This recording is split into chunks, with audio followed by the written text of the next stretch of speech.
That's it.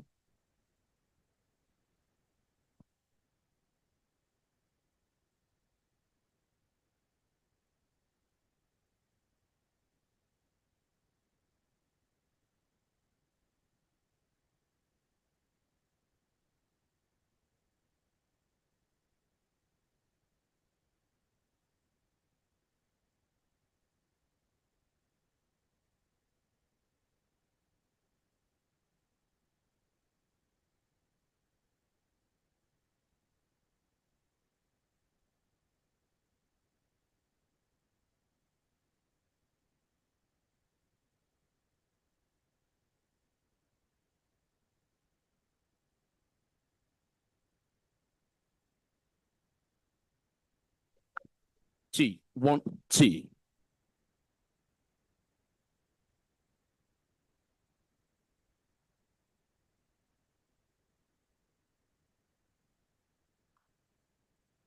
Mic this 1, T.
The House Chairperson.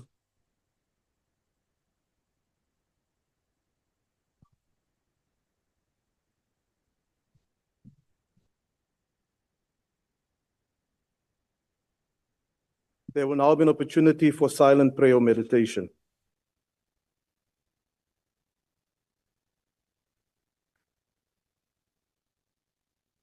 Please be seated.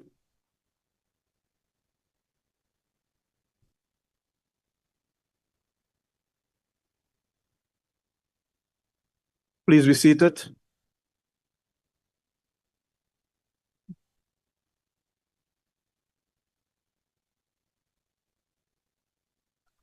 Order, honorable members. The secretary will read the order. Debate on vote number 17, Higher Education Appropriation Bill. There's too much noise in the chamber. I now invite the Honorable Minister of Higher Education to deliver the budget vote.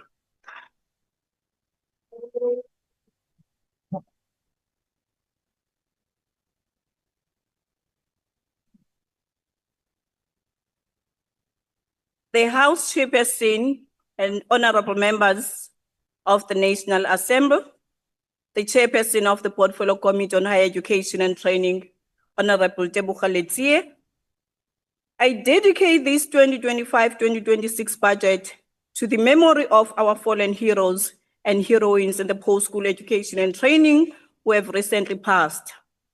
In April this year, Sisoke Mbalekwa was shot and killed while running away during student protest at the Walter Sisulu University's Mthatha campus. Further, just last week, Mr. Sinethemba Mpambane, the Deputy Vice Chancellor for Institutional Support and Development at Walter Sisulu University, was laid to rest. All these tragic gun violence-related deaths destabilizes our institutions of higher learning, communities, and families, as well as the broader academic community. This violence forces our institution to spend resources on security measures, resources that could be more productively applied to academic investments. I, as the Minister of Higher Education, condemn this violence in the strongest terms because now our institutions are becoming more unsafe. Despite this violence, our commitment remains steadfast to build a post-school education and training system that is inclusive, equitable, and responsive to the needs of our young people and the nation. For the current medium-term expenditure framework cycle, the department's budget has increased at an average annual rate of 4.4% in nominal terms. The total budget allocation for the current financial year is 142.4 billion rands. It increases to 150 billion rands in the next financial year and 258 billion in 2027-2028. In real terms, this growth is not sufficient to meet growing demands for additional resources. 2025 marks the first year of the implementation of our 5-year strategic plan for the period 2025 to 2030. Amongst others, during this period, our overall strategic focus areas will be on improving education outcomes and skills.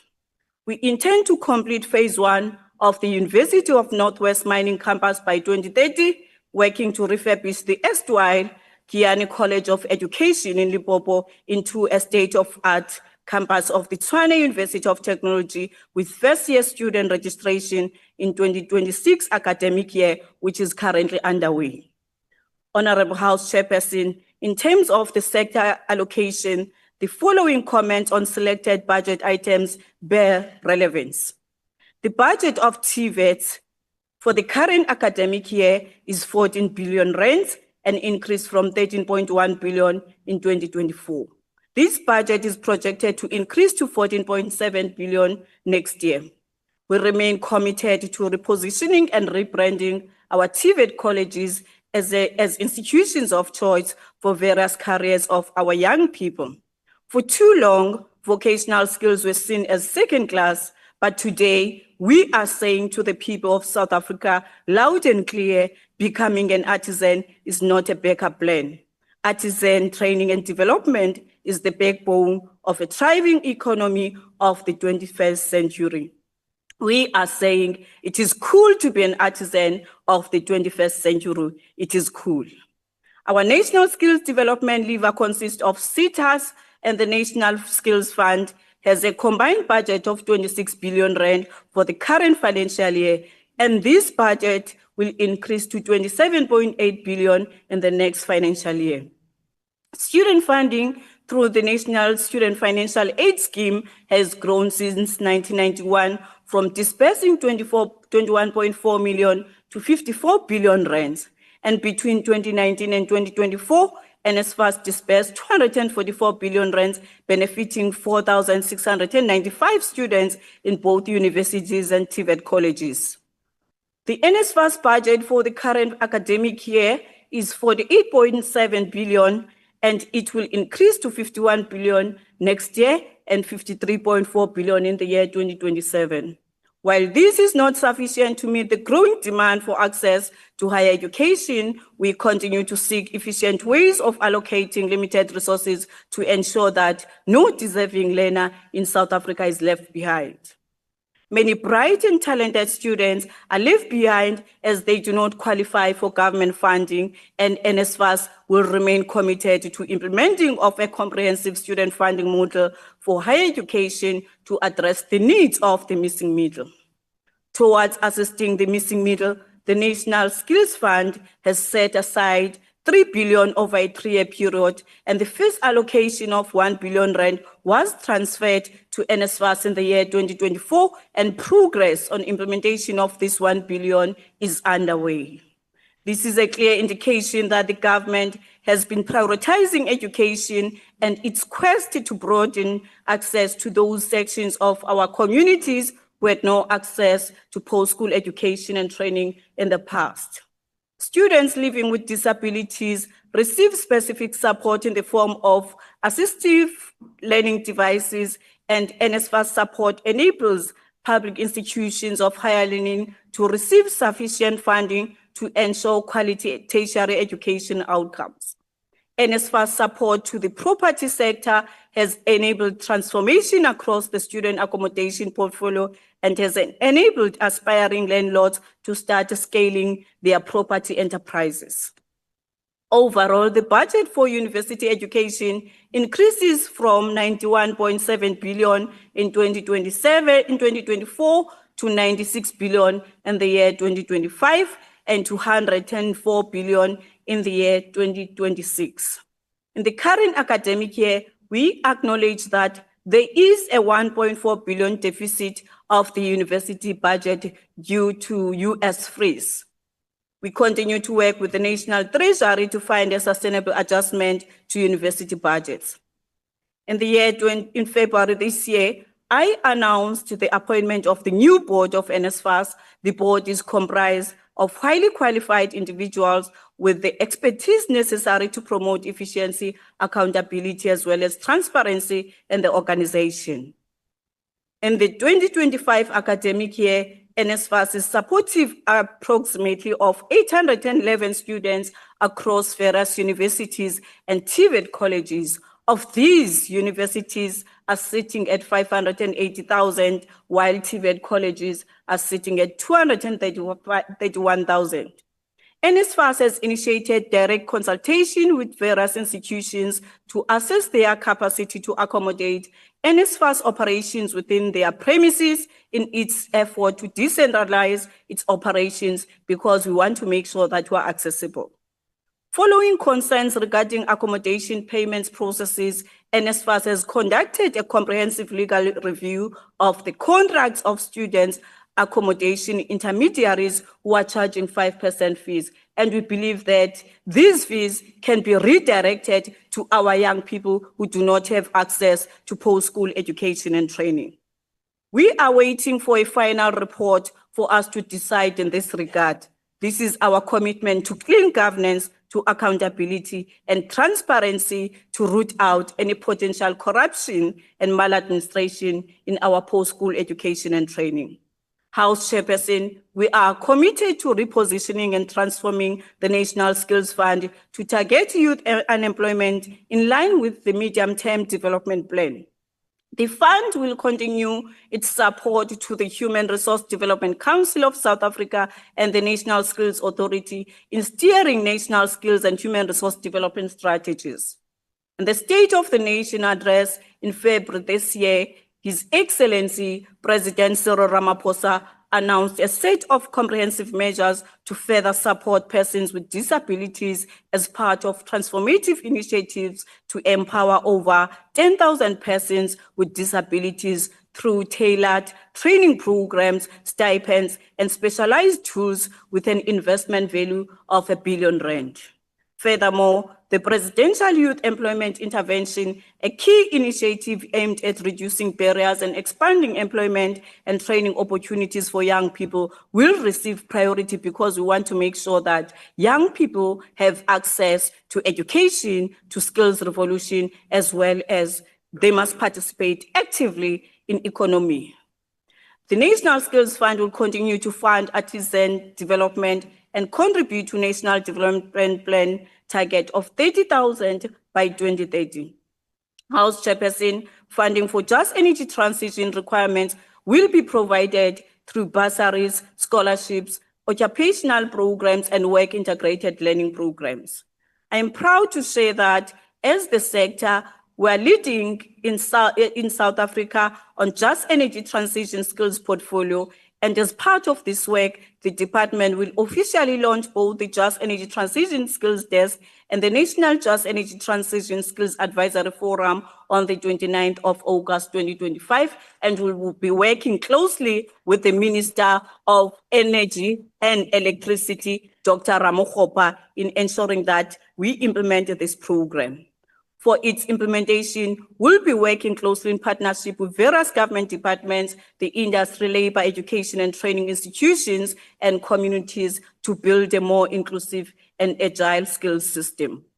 Honorable members, this year, South Africa took over the presidency of the G20. The Department of Higher Education and Training will continue to lead in collaboration with the Department of Basic Education, the G20 Education Working Group, which will include hosting of the remaining education working group meetings in Mpumalanga province.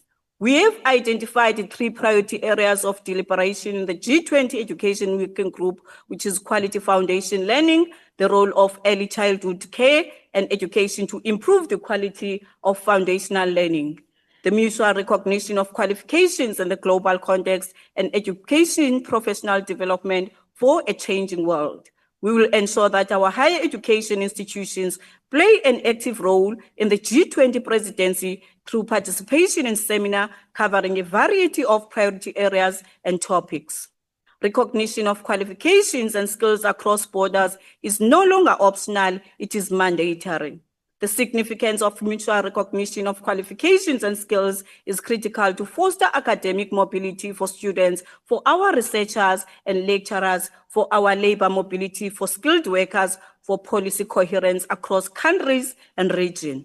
Honorable Chairperson, the skills development system will continue to prioritize key areas such as artisan development and workplace-based learning programs.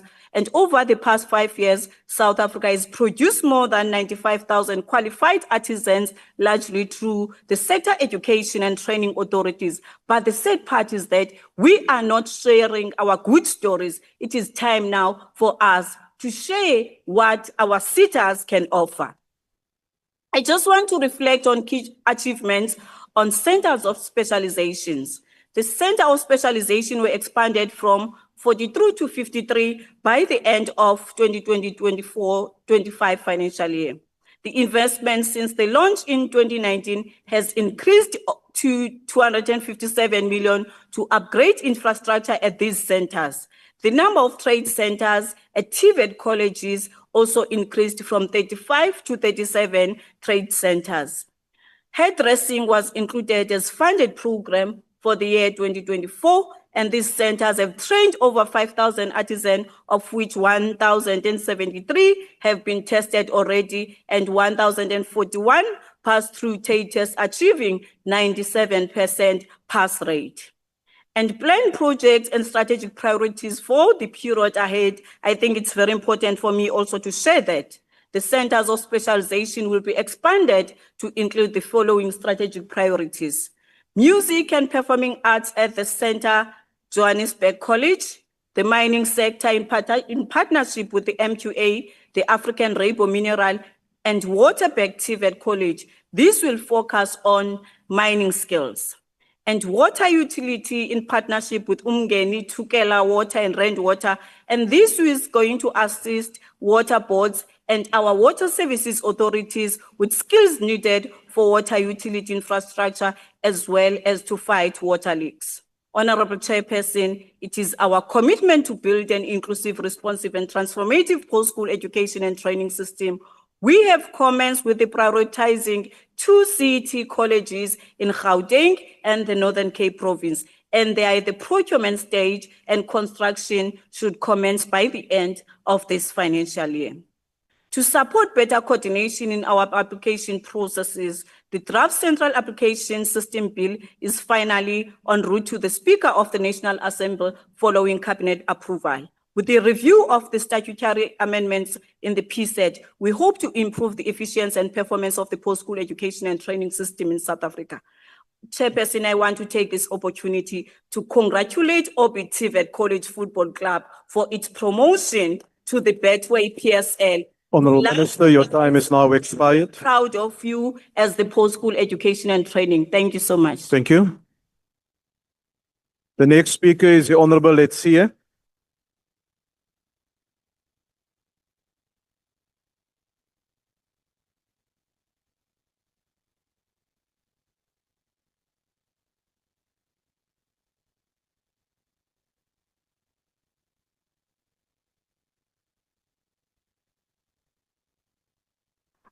Honorable Member, you may continue. Chair of Chairs, Minister, Deputy Ministers of Higher Education and Training, members of the House, distinguished guests, and fellow South African engaging in this crucial debate through broadcast and digital platforms, I greet you all.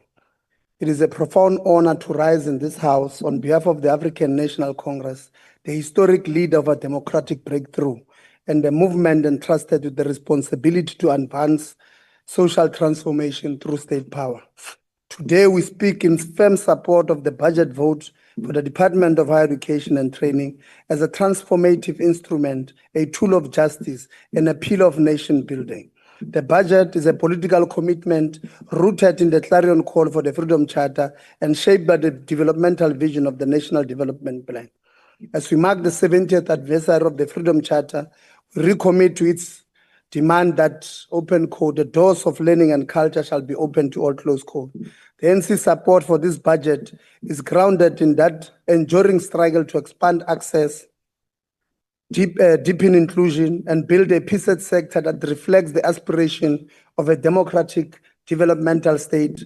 Education remains the most powerful weapon we possess to fight poverty, inequality, and unemployment. Through this budget, we are resourcing that fight. As parliamentarians and members of this committee, oversight is not just an administrative function, it is a solemn responsibility entrusted to us by the people. We will hold the department, NSFAS, universities, TVET colleges, and CITAs accountable. We will ensure that public resources are used efficiently, effectively, and transparently to deliver the NC's vision of an inclusive and accessible PSET sector. In this context, we commend the strategic direction the department has taken to expand access and inclusivity. As a progressive movement, we welcome the steady rise in enrollment across the PSET system, a clear indication that our policies are taking root. University enrollments, for an example, are projected to grow from a baseline of 1,077,768 to 1,133,868. I hope listen carefully. By 2025-2026 financial year, an increase of 56,100 students. This is not just a statistical growth, it is a tangible expression of the ANC's commitment to expanding access to higher education to benefit all. However, we must also confront the alarming concern that over 3.4 million young people aged between 15 and 24 remain not in employment, education, and training. This is a structural challenge that demands urgent and innovative solutions. While targeted support for need youth is already part of the departmental strategy, it must be significantly scaled up. We need to expand the reach for community education and training colleges, and we're happy, Minister, you have just announced that you'll build 2, strengthen short skills program, and build agile partnership with industry to create real path for learning, work, and livelihoods. Alongside these efforts, we commend the department for its work in increasing funding for students with disabilities, upgrading ICT infrastructure, and continuing to roll out the student housing infrastructure program.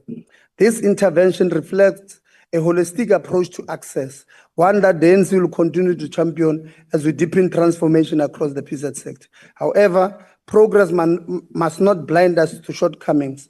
We cannot turn a blind eye to ongoing challenges such as student accommodation crisis, where Black small business owners are facing non-payments from NSFAS, and many of them are about to lose their properties. Funding delays and defunding of students, an infrastructure backlog that continue to hamper the realization of accessibility to PSET system. We urge the department to address these challenges with the seriousness and the urgency they deserve.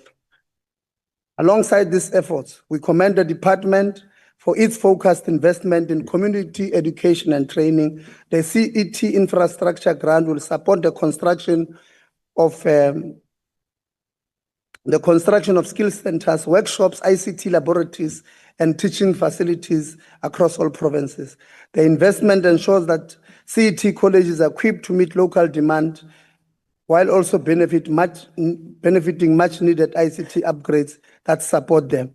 Digital learning environments, together with the continued rollout of student housing infrastructure program and an increased funding for students with disabilities, these initiatives reflects the holistic and integrated approach to expanding access. The ANC continues to champion in building a truly inclusive PZ sector.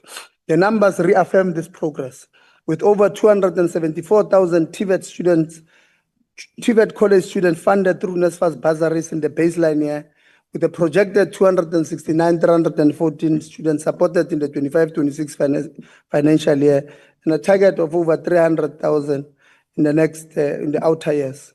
On the university front, the NSFAS loan scheme aimed at the missing middle will reach 11,000 students annually. These interventions are instruments of social justice and redress, made possible by an ANC-led government which prioritizes the need of the people.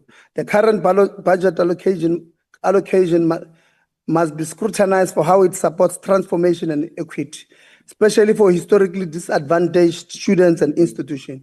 Annual performance plans from the department and all these entities must be realistic, must be achievable, and must be aligned with available resources. We cannot afford a disconnect between policy ambition and budget realities. Our people deserve results, not excuses. Furthermore, the department commitment to multilingualism must be strengthened and expanded. Yeah, listen carefully. Education must embrace the linguistic diversity of our people, diversity of our country, to improve learning outcomes and ensure that no learner is left behind due to language barriers. A notable example in the collaboration between DHET and UNISA through Language Development Plan, which support pilot programs in indigenous languages aimed at improving student comprehension in their mother tongue.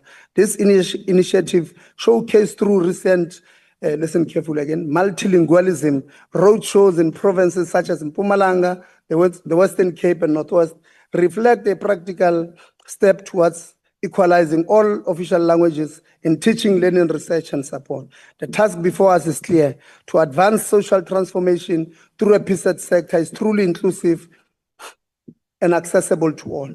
This committee, as parliamentarians and custodians of the people's mandate, must exercise robust oversight to ensure that the department delivers on its mandate and that every rand spent contributes to transformation of life.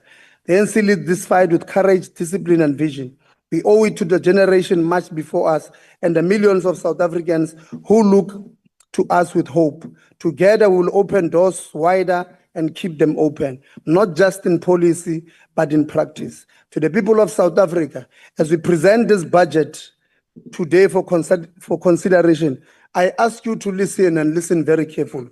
I ask you to watch and watch very carefully. To those who will not be supporting this budget, many of them have already indicated that they are going to reject this budget on the basis that they do not believe that the minister should be a minister today, which is a very skewed reasoning. We want you to listen to them. When they reject this budget, we want you to remind them that they will literally be saying all poor students who are receiving NSFAS bursaries, all poor students who are getting their allowances must go home, sleep hungry, and not have a place to stay. This is what they will be saying to you. They will be saying to you, all small businesses in the sector who are providing accommodation to our students must close down. They must be saying all the owners of these properties must lose their properties. They will be saying all workers in our universities, our TVET colleges, and everywhere else must go home because those universities and TVET colleges must close down. When you vote in 2026, we are asking you to remember them, because that is what they will be saying. They will be saying to you, Your poor child must not go to school, must not go to university because they have a problem with the minister. That is what they will be saying. When you vote next year, when you register to vote for next year, remember them because they are betraying your children. Thank you very much. Thank you, Honorable Member. The next speaker is the Honorable Sizane. Sizane.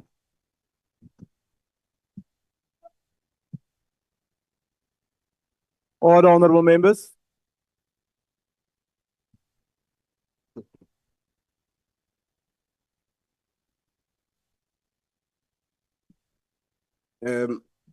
Angibingelele kuwe sihlalo, ngibingelela amalungu eParliament, ngibingelela abantu base-South Africa. Njengomkhonto wesizwe party sifuna ukubeka kucace ukuthi sifuna imfundo yamahhala engezukugcina kuphela kwa-undergraduate level but ezofika ku-postgrad level. As umkhonto wesizwe party we call for free, quality and decolonized education, which is why we unequivocally reject budget vote 17. We further reject this budget on the basis that we do not have the confidence in the ministry and certainly not in the accounting officer in the form of the DG, who is alleged of gross misconduct, fraud and corruption, yet the minister fails to suspend or even investigate him. So we're not rejecting this budget because of all the things that you are claiming, Chairperson. We reject it because we do not have confidence in the ministry and the department to oversee this budget. The 2025 APP budget vote stands as a cold, indifferent document that dares to speak of plans and progress, yet it is shamefully silent on the agony of thousands of students whose futures hang in limbo. Nowhere does it mention the sons and daughters who have labored through years of study only to find their certificates withheld, their dreams imprisoned behind unpaid fees. It is silent and criminally silent on the settling of historical debt that shackles the poor of our youth, the forgotten souls who have fallen through the cracks as the so-called missing middle. Today, as I speak to you, there are students sitting at home, degrees earned but worthless in their hands, not because they lack ambition, not because they refuse to pay, but because they simply cannot afford it. It is silent and criminally silent. It is silent and criminally silent on the settling of historical debt that shackles the poor of our youth, the forgotten souls who have fallen through the cracks as the so-called missing middle. Today, as I speak to you, there are students who are sitting at home, degrees earned but worthless in their hands, not because they lack ambition, but because they refuse, but because they simply cannot afford it. Tell me, how is it just that a child of a police officer who risks their lives and limp each day to keep our streets safe but must be denied future because of debt? How is it right that a child of a nurse who attends to the sick and broken in the dead of the night is locked out of progress because of fees? How can it be that a child of a social worker who fights tirelessly to mend the woods of society cannot claim the price of education because the price is too high? And how is it in a country that calls itself free, does a child of a teacher, the mother of all professions, sit at home, degree withheld simply because their parents cannot pay? Or in a worst case scenario, they are financially excluded. These are families who sacrifice their lives, time and service to this nation, yet they are punished by a cold arithmetic of this NSFAS cap, trapped in a system that tells them that you earn too much to help, but too little to pay. So we must rise and ask, does this budget really and truly serve the marginalized and the working class and the poor? Or is it merely a ledger of numbers, blind to the tears, the pain, and suffocated potential of those whose only crime is to be born into poverty? We demand a budget that speaks the language of justice, of transformation, and of humanity. Until then, we refuse to be silent.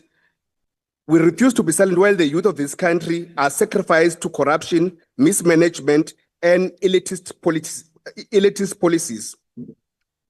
The National Skills Fund that has a 5 billion looted. We cannot ignore the scandal consuming the National Skills Fund. The Auditor General has exposed nearly 5 billion unaccounted for, money stolen from our unemployed youth and working class desperate for skills.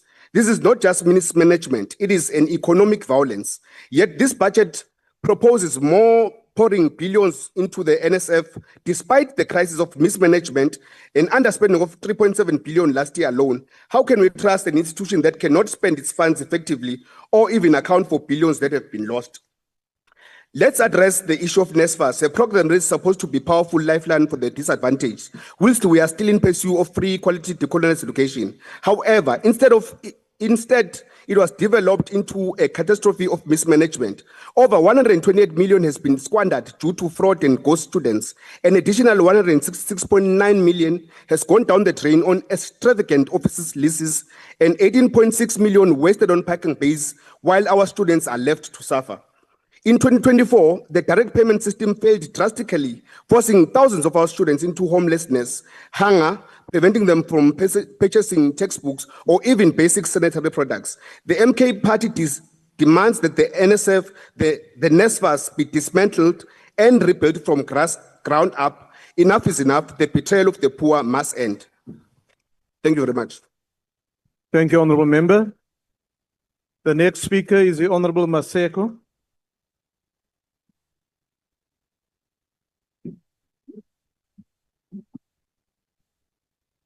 Thank you very much, House Chair.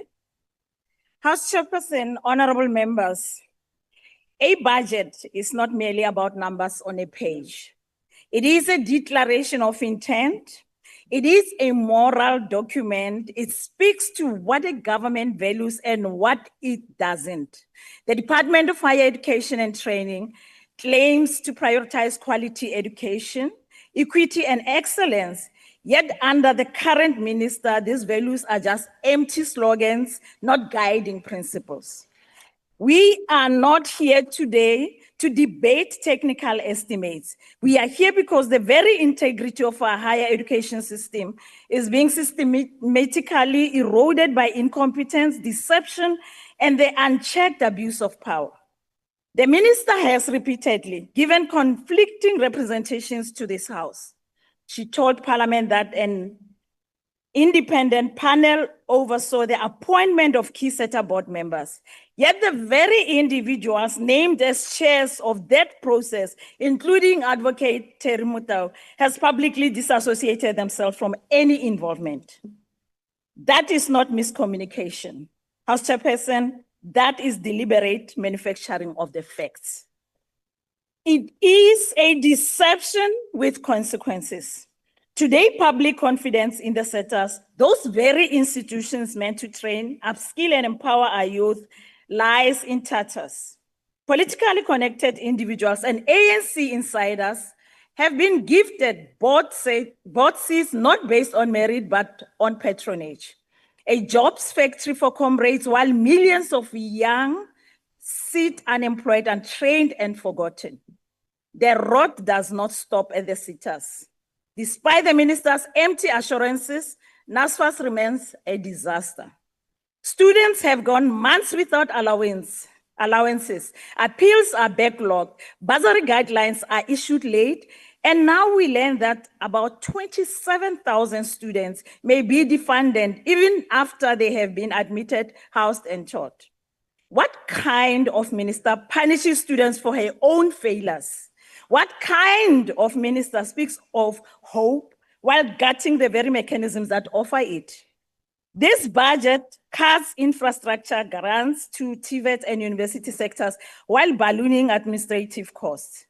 Colleges serving poor, rural, out-of-school youth receives just 2.2% of the department's budget. Meanwhile, consultants walk away with a whooping 22.8 million rand in advisory fees. A department that cannot even spend its allocated infrastructure grants now wants to advise itself on how to spend more. We are told that the department will deliver a just energy transition. But who will train the solar technicians and wind turbine engineers when TVET colleges still lack electricity, Wi-Fi, and qualified lecturers? A transition in name only is not just, it is delusion. House Chairperson, this is a department that has spent millions on forensic investigations, but its minister, the executive authority, has taken no action against officials implicated in fraud and maladministration. Not one disciplinary hearing, and not one criminal charge, not one clawback of stolen public funds. Honorable members, when corruption is left unpunished, it becomes a policy. When incompetence is promoted, it becomes strategy. Under Minister Nkabane, both flourish. She has failed to fill critical vacancies. She has failed to protect the financial viability of NSFAS. She has failed to deliver student housing. She has failed to be honest with this parliament. And above all, she has failed our youth. The Democratic Alliance believes that our students deserve better than this. They deserve action. They deserve to have their budget treated with care.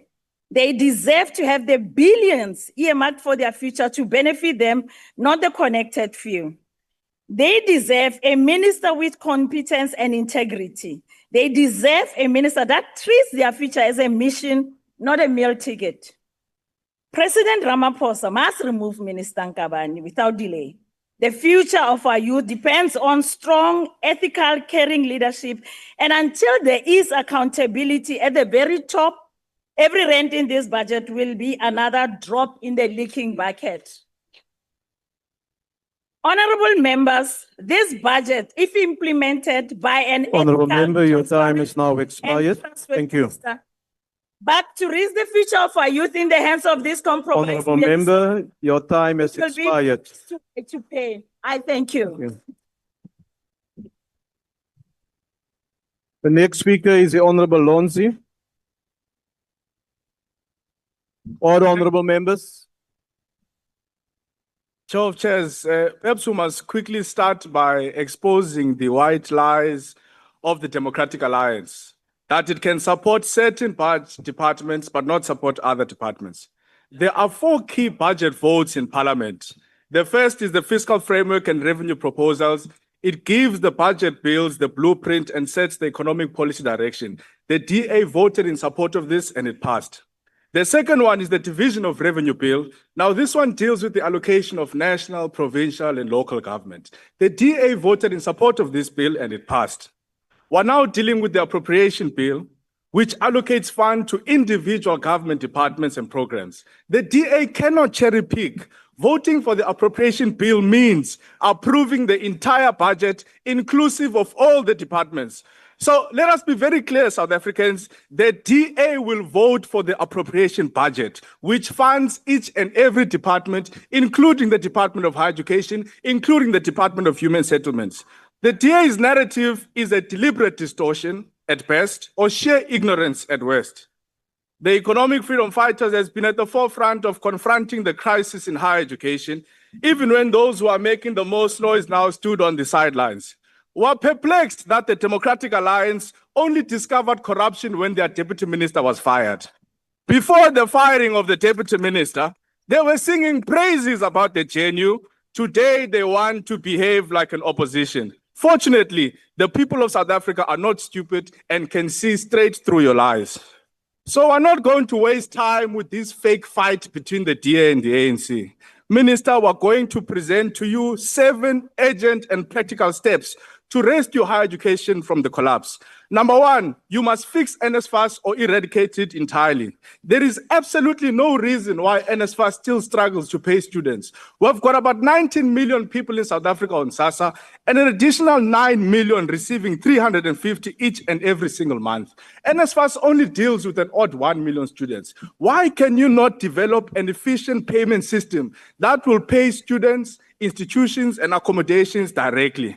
You have got 4 companies here, Minister, that NSFAS pays to pay students. But what makes this even more infuriating is that these 4 corrupt companies don't have FSP licenses. So the likelihood is that these middlemen also have their own middlemen to pay the students. What happens? NSFAS pays the corrupt fintech. The fintech has a middleman with an FSP license. Only thereafter do students get paid, a middleman of a middleman. The second thing you must do is to clean up the SETAs.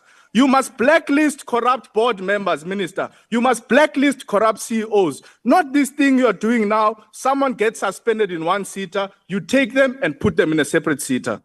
The third thing you must do, Minister, is to support the student debt bill of the EFF. We're going to keep laboring this point until it sinks in. It makes no sense why you withhold the certificates and qualifications of students who owe you debt, because they must use the same degrees to go and seek employment opportunities so that they can be able to have funding. You spend billions bailing out ESCOM billion spent bailing out SAA. You are now going to spend 700 million rands on a useless national dialogue. Why don't you take that 700 million and bail out the youth of South Africa?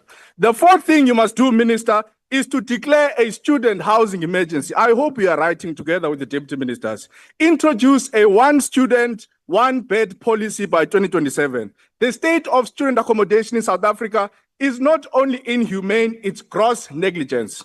Partner with municipalities, partner with human settlements, introduced a BOT model for student accommodation. Invite progressive business to come, they build, they operate for a period of 15 to 20 years. Thereafter, they transferred back the buildings to government and our institutions. Free education here for you, Minister. The fifth thing you must do is to professionalize and protect workers and academics in our institutions. Minister, excellence in education begins with the workers and the educators, but many of them are exploited. Standardize pay, in-source workers, and reward hard-working lecturers and academics. You cannot expect a world-class education from an exploited workforce. The sixth thing you must do, Minister, is to raise the status of TVET colleges. I'm happy you spoke about it today. We must stop treating TVET colleges like glorified high school. Give them more funding, equip their infrastructure, and market them with the same pride and passion that you do with institutions. By the way, Germany built its economy on artisans. South Africa can do the same. Lastly, and that's point number 7, introduce an unemployed graduate grant. I know you are going to say this is beyond your mandate, but you must lead the discussion. Partner with labor, social development, treasury, even the presidency for oversight. Our young people are graduating, but they don't have jobs. Look at the painful thing happening to the unemployed doctors. Young people in South Africa must be paid for looking for jobs, because looking for a job, Minister, is extremely expensive in South Africa, worse when someone is a graduate. Now, I've got a simple advice for you, Minister. The comrades who are claiming to support you because they are stealing from the sector are not going to be there when you are removed as Minister of Higher Education. When you fall, you are going to fall alone. Therefore, you must decide. It's either you are going to be on the side of students or you are going to be on the side of corrupt comrades of the ANC. This is why we cannot accept this budget, because we have got no certainty that the 142 billion rands is going to be used correctly. Why? NSFAS has a middleman of a middleman of a middleman. Thank you. Thank you, Honorable Member. The Honorable Zondo.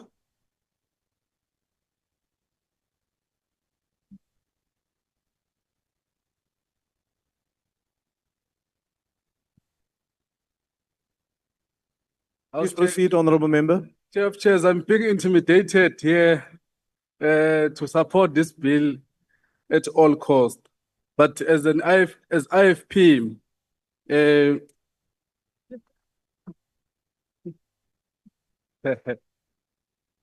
firstly, Minister, I think as young people of this country, we must congratulate the former chairperson of the ANC Youth League, Umelu Sekigaba, for obtaining a PhD. Okay. And it's an inspiration to us young people of this country that no matter what, we go forward, no matter the challenges that we face, but we continue with education, because it's the only key that will open everything for us in the near future. But we want to say to you, Honorable Kigaba, that holding a PhD must be accompanied by being humbled, no arrogance, treat South Africa as you wish your children will be treated. What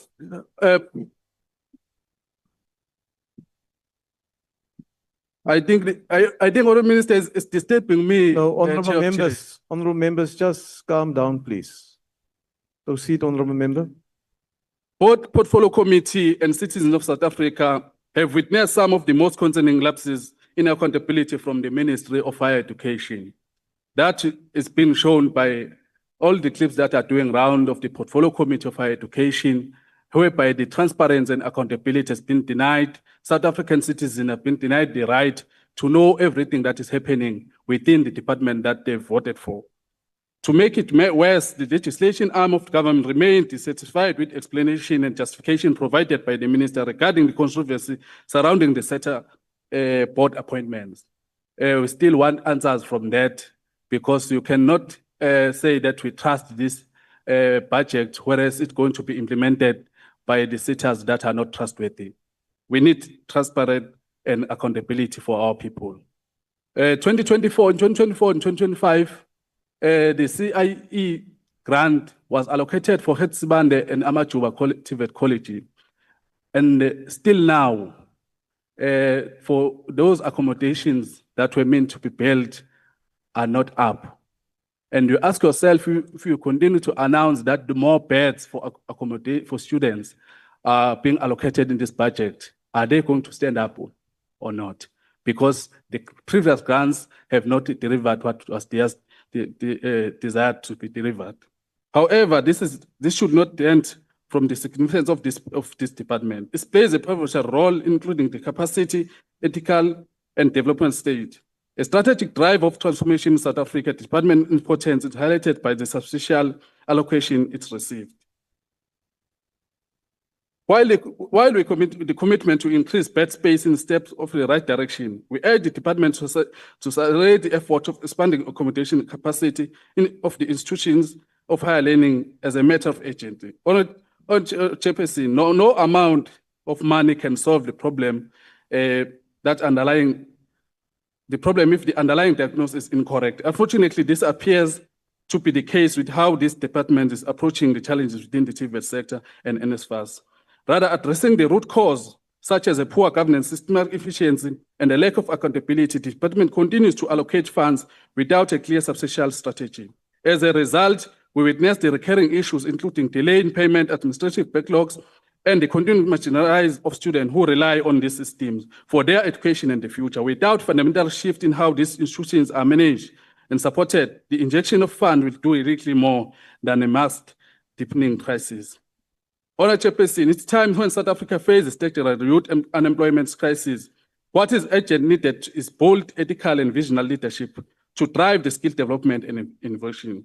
In the context, the role of such a board even more critical. SETA must function efficiently, transparent, and align with the national priorities to ensure that young people of this country are equipped with relevant and higher quality skills to open the pathway for employment and entrepreneurship. We cannot afford the dysfunctional or mismanagement institution means to serve the backbone of our skill development agenda. The department faces numerous challenges. It has remained a critical pillar of our development. The IFP will continue to close monitor development of department, holding accountable where necessary. However, we firmly committed to principle of good governance, will not hold the department hostage by the political gain. The IFP will support this budget because we are here to support and work along with the ministry to deliver what is required for our people. Thank you. Thank you, Honourable Member. The next speaker is the Honourable Sauls.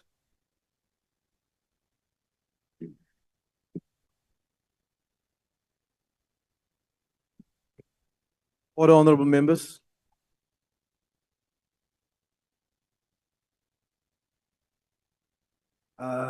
Greetings in the wonderful name of our Lord and Savior, Jesus Christ. Moinke Ahuniki. In his internationally acclaimed work, The 5 Basic Laws of Human Stupidity, the economic historian Carlo Cipolla asserts, open quote, a stupid person is someone who causes harm to another person or group while they themselves do not benefit from it and may even suffer losses. Close quote, attempting to cause a potential legislative backlog in order to be perceived as the blue cape wearing hero, whilst knowing the harm it may cause to South Africans with no benefit to themselves, is not heroic, it is myopic. Our committee consists of PA, ANC, EFF, MKP, IFP, and DA. Together as one strong team, we've been the most effective in enforcing Section 55(2) of the Constitution, holding the executive accountable. Make no mistake, it is not the effort of one single alternate member, as the current deceptive narrative wants you to believe. Honorable House Chair, the department is allocated 450.5 billion in total. That is shared among 6 programs, of which of which we want to zoom into two. Program 1 contributes to 2 MTDP outcomes. One, which is social cohesion and nation building, with 65% of public procurement set aside for Black-owned businesses. We want to reiterate that the department must take serious the recommendation in the report under Section 8 that racial targets should be included. We will hold you accountable for colored African, Indian, and white African inclusion in all opportunities. Program 3, university education, 407.3 billion of the department's expenditure over the next 3 years shall be largely spent on higher education institutions. We cannot be spending a combined 90.5% of the budget just for institutions to ignore our authority and tell us about academic autonomy, that institutions like CUT use us as a smokescreen to appoint foreign nationals, overqualifying academics like Professor Mpekwa, who is now being ignored by them and the department. We see you. Marginalizing highly skilled professionals like Keenan Jacobs just because he's a colored South African. We see you. Institutions like UNISA, who promotes foreign nationals over academics like Dr. Jonas Tinane, that almost committed suicide and is now fired because he wrote to us. We see you. The principal of Meteo TVET College, who pays legal fees from these subsidies via a foreign national CFO to his sister, who is hired as the lawyer of the college with a member of council also getting a cut. We see you and we're coming for you. Honorable Minister, we support this budget with the commitment to continue to hold you accountable without fear or favor. This is bigger than us. Honorable Souls, will you just take your seat, please? Why do you want to be recognized, honorable member? Chair, I would love to find out whether the speaker, the honorable member, would be prepared to take a Are question. you prepared to take a question, honorable member? Order. No, Honorable Chair. The honorable member is not prepared to take a question. Thank you. Please continue. Honorable Minister, we support this budget with the commitment to continue to hold you accountable without fear or favor. This is bigger than you. It's bigger than us. Take accountability where you have erred and correct it for the sake of all South Africans. Proverbs chapter number 12, verse 1 says, whoever, minister, listen to the Bible, minister, whoever loves correction is wise. Whoever hates it is stupid. Despite the popular belief and the popular view, Honorable Minister, I know you are not stupid. Salute. The next speaker is the Honorable BOSA.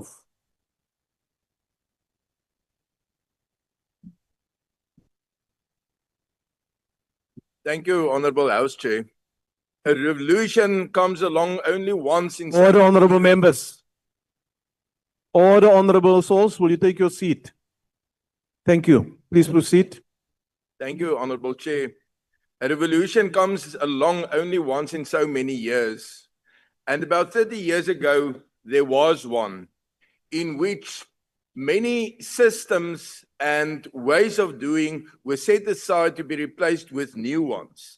Nou, 'n onderwysstelsel is baie keer 'n ding wat stukkie vir stukkie groei, inkrementeel en wat 'n onsamehangende, ingewikkelde soort van werklikheid word wat mense, onderwyshervormers, die soort mense nogal in die versoeking bring om te sê kom ons skuif alles van die tafel af en ons kry 'n hele nuwe stelsel. Die probleem daarmee is as jy 'n fout maak, dan maak jy 'n baie groot fout. 'n Stelsel wat bietjie vir bietjie reggestel word, verander word in die rigting wat 'n mens om wil hê, is baie beter as 'n totaal nuwe stelsel wat nie werk nie. Nou kom ons kyk na wat is die veranderings wat aangebring is. As ons begin by universiteite, autonome universiteite wat elkeen met sy eie volgens sy eie wet geregeer is alles onder die departement van hoër onderwys ingebring. Technikons is afgeskaf en by universiteite ingeskakel, net soos wat universiteite ook by mekaar ingeskakel is. Daarmee het ons 'n baie belangrike tegniese aspek van onderrig en van hoër onderwys eintlik prysgegee, omdat technikons tweede rangse universiteite geword het in plaas van wêreldklas instellings van dit wat hulle was. Tegniese colleges wat met ambagsopleiding gewerk het en grootliks met die departement van arbeid verweef is onder hierdie nuwe departement ingebring. Tegniese colleges het ook vaardigheidsopleiding gebring En nou is daar 'n hele nuwe community education and training sektor of arm van die departement wat 'n mens jouself afvra waarom was dit nodig om so 'n hele nuwe ene in te bring. En dan kom ons natuurlik by NSFAS. NSFAS wat 'n kleinerige beurskema was en toe oornag omskep is in 'n baie groot toelaagskema. Nou daar's twee probleme. Die een probleem is NSFAS se administratiewe struktuur was van dag 1 af nie in staat om die las te dra wat op hom gelê is nie. En dinge het nog nie verbeter nie. Die tweede probleem is dat dit 'n toelaag geword het waar mense wel toegelaat word om te studeer wat dit anders nie sou kon bekostig nie en dis fantasties. Maar daar moet altyd 'n teenprestasie wees. Onderwys is nie gratis nie. Hoër onderwys kan nie verniet wees nie. Om mense te registreer op die lopende betalingsstelsel en te sê wanneer jy begin verdien met die geld wat jy gekry het uit die staatskas, moet jy dit wat jy gekry het terugbetaal. Dan word dit 'n saak wat homself kan voortsit. Die vorige minister van hoër onderwys het inderdaad gesê dat die befondsingsstruktuur waarbinne die hoër onderwyssektor nou funksioneer is nie volhoubaar nie en sal verander moet word. Daar het egter niks gebeur nie.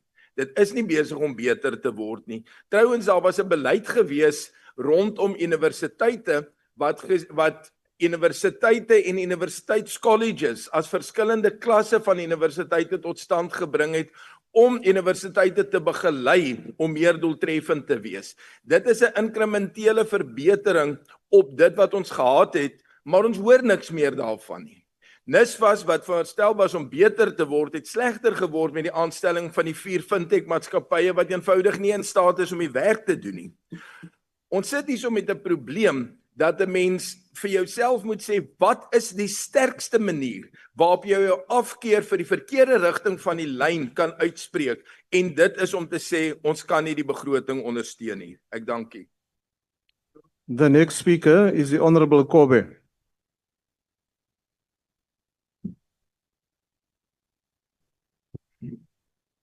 Honorable House Chair, there is a crisis in higher education. Let us begin with access. Each year, over 337,000 learners achieve a bachelor's pass, yet there are only 202 university spaces available. This is a slam door in the face of achievement. And for those who do eventually make it through the door, they often find themselves with nowhere to sleep. The student housing backlog stands at over 500,000 beds. At the start of each academic year, we see students sleeping in hallways, on floors, and on the streets. Then there is NSFAS, a bureaucracy of despair. If it's not corrupt, politically connected, contractors fleecing students and lining their own pockets, it's the fact that this system itself is broken. Honorable House Chair, each year, tens of thousands of missing middle students are excluded, not because they failed, but because there is no funding available to them. And NSFAS's response? Radio silence. Its 2023-2024 annual report is 9 months overdue. On paper, this institution barely exists. In practice, it fails students without consequences. And what of the SETAs making headlines? ActionSA has consistently raised the alarm that these bodies are black holes consuming over 20 billion annually, with no transparency, no measurable outcomes, and certainly no public confidence. Walk out into the streets and ask any South Africans what SETAs actually do, and you will be met with silence. Chairperson, it is also interesting and worth noting that the DA has only in the past week miraculously discovered its outrage and chosen to vote against this budget. I will remind them that just a year ago, on the 16th of July, they ascended this very podium and supported this budget despite these long-standing issues.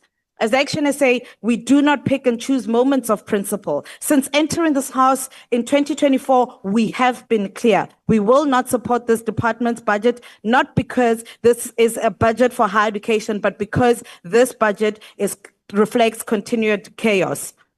At the helm of this disaster is a minister who embodies indifference. She concealed the names of so-called independent SETA selection panel, then got caught. But this behavior seems to be common practice from the Honorable Minister. She buried our questions about departmental travel under 800 pages of bureaucratic obfuscation, concealing, among other things, an 11.2 million travel spree. Honorable Member, will you Yes. just take your seat? Honorable Member, why do you want to be recognized? House Chairperson, I'm rising to ask if Honorable Gobe is prepared to take a question. Honorable Member, are you prepared to take a question? Certainly not. I'm busy. As ActionSA, we propose real reforms. Overhaul NSFAS leadership to restore trust, transparency, and efficiency, including scrapping of exploitative fintech payment platforms. We ask you to support the missing middle by raising the NSFAS income cap to 500,000 and to offer low interest loans with repayments deferred until 2 years of employment capped at 10% of the income. Convert hijacked buildings in our CBDs into housing, student housing, and scrap broken seaters and channel their budgets into an innovative opportunity fund. There is none of that boldness in this budget, none of this vision under this ministry, and we will therefore again this year be voting no. And just to address the Honorable Lizier, who came and attempted to blackmail us into voting yes, I would like to make it clear to you that ActionSA's vote against this budget is a vote for students who are sleeping in libraries and public toilets, and for the youth who are losing their hope, and for the future of a functional and fair world-class education system. As it stands today, the budget under Minister Nkabani does not reflect this. In fact, it maintains a status quo of exclusion, poor governance, and academic decline. I thank you. Thank you, Honorable Member. The next speaker is the Honorable Deputy Minister of Higher Education, the Honorable Gondwe.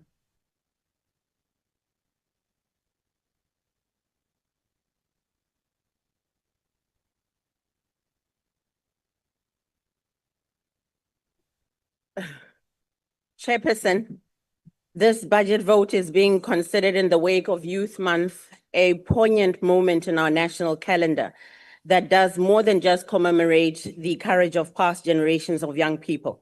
It also reminds us of our present and pressing obligation to ensure that the young people of this generation are given every available opportunity to thrive and prosper. At the very core of this vision is a post-school education and training system that must not only educate, but also empower. Chairperson, more than 30 years into our constitutional democracy, poverty and unemployment remain persistent intergenerational realities. It is these very cycles of poverty and unemployment that we are determined to break as a sector. The socio-economic challenges beleaguering our country, more especially the burden of youth unemployment, underpin the three priorities of the GNU, which are to drive inclusive growth and job creation, to reduce poverty and the high cost of living, and to build a capable, ethical, and developmental state.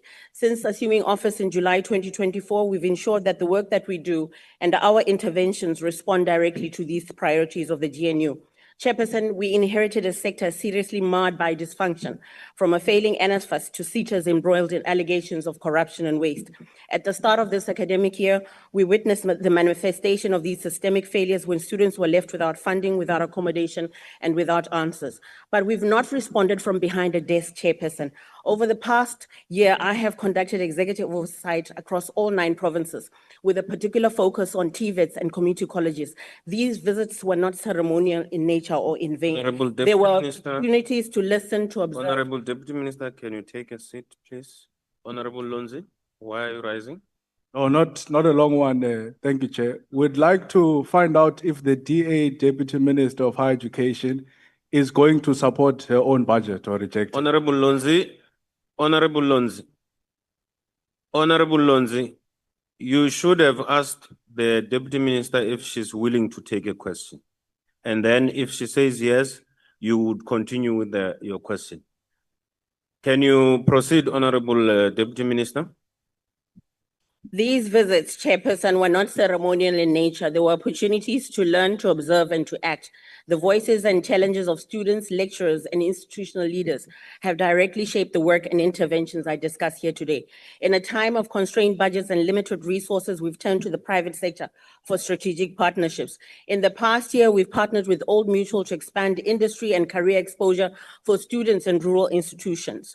We are presently at the tail end of agreements with ShopRite, Microsoft, and Chairperson Take a Lot, designed to bridge the gap between the world of work and higher education. During this time, I also engaged both the FP&M SETA and the Energy and Water SETA in an effort to ensure that their service level agreements with employers guarantee that students trained through learnerships are permanently placed and absorbed into the economy. On the topic of infrastructure, Chairperson, we welcome Cabinet's allocation of over 1.2 billion over the next 2 years to expand student accommodation. But beyond budgets, Chairperson, we need innovation and thinking that is literally out of the box. We're therefore grateful to the KZN Department of Public Works for its commitment to hand over new state buildings for student accommodation. We're also grateful to Harmony Gold in the Free State for making buildings available for student accommodation. Chairperson, institutions like NSFAS must perform and function, and this is a non-negotiable. As such, the new board of NSFAS must prioritize efficiency and accountability. To support students in the sector, we've proudly launched a help desk in August 2024. Since its establishment, the help desk has processed approximately 25,000 queries, the majority of which are related to NSFAS. The help desk has further maintained an impressive 89% resolution rate. This is not just a statistics, Chairperson. It is a reflection of our commitment and my commitment to responsive student-centered service delivery. Gender-based violence remains a national crisis, and last year's CGE report on sexual harassment and GVB in our higher education institutions were a stark reminder of this fact. In response, we launched the Safer Campuses, Safer Spaces outreach awareness campaign in collaboration with the CGE, Higher Health, NPA, SAPS, DSD, and NSFAS to promote and create safer learning environments for all our students, particularly our female students. We are also cracking down on bogus or illegal colleges, Chairpersons. Through partnerships with SAPS, Labor, Home Affairs, and municipalities such as Johannesburg, eThekwini, and soon Buffalo City, we are running awareness campaigns to ensure that students enroll in registered and accredited private institutions of higher education. Chairperson, allow me to close with the story of two young women, Matlahonono and Zinhle, who I met during oversight visits to Mpumalanga and Limpopo. Both young women became pregnant while at school and subsequently had to drop out of school. Later, they both enrolled at a community college in the hopes of completing their basic education and ultimately pursuing their dreams. To the many Matlahononos and Zinhles across our country, you're not invisible. I see you and I'll continue working for you. In closing, Chairperson, this budget must reflect more than numbers and expenditure. It must reflect our resolve and undeterred determination to build an ethical, and the emphasis here is on the word ethical, inclusive and responsive post-school education training system. I thank you, Chairperson. Thank you. Order, honorable members. The next speaker is Honorable Tring.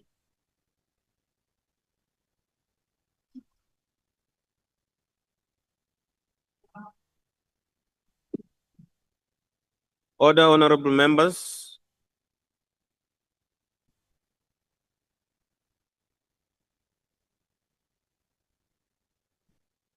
Thank you, Honorable House Chairperson. The 2025-26 budget for higher education and training stands at some 150.2 billion rand, reflecting a 4.8% nominal increase. This growth masks persistent structural challenges in the post-school education and training system.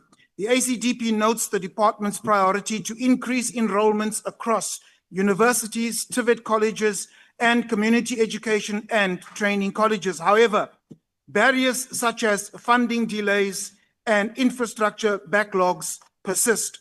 The ACDP calls for increased interventions to remove the stubborn stigma surrounding TVET colleges, perceived as second-tier options, despite their potential to drive economic inclusion.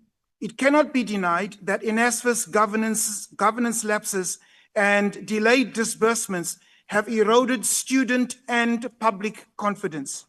The appointment of the new board, however, has failed to decrease operational inefficiencies at NSFAS. A newspaper article in February this year noted that funding delays and institutional barriers plague South African universities at the start of every academic year. Now, while the rollout of the comprehensive student funding model targeting the missing middle was allocated some 3.8 billion rand in 2024, it could only fund just under half of the estimated 68,446 students from the from this category. Many of the students feel excluded, and some who have qualified for the loan scheme allege that they have not been paid for the previous year. The ACDP agrees with the call for a system to monitor and enforce repayment of loans, because without a robust repayment system, the model risks becoming unsustainable.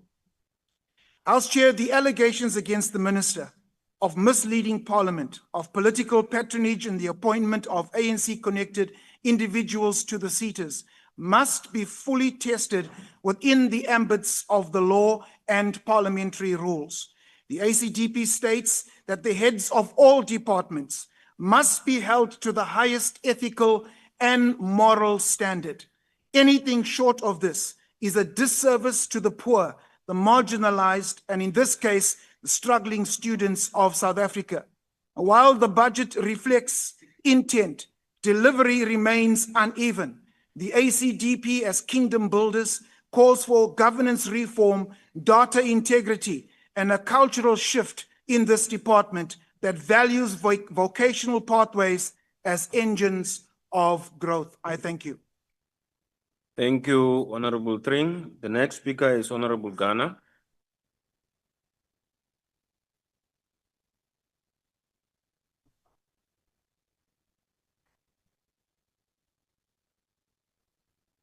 Nyambos.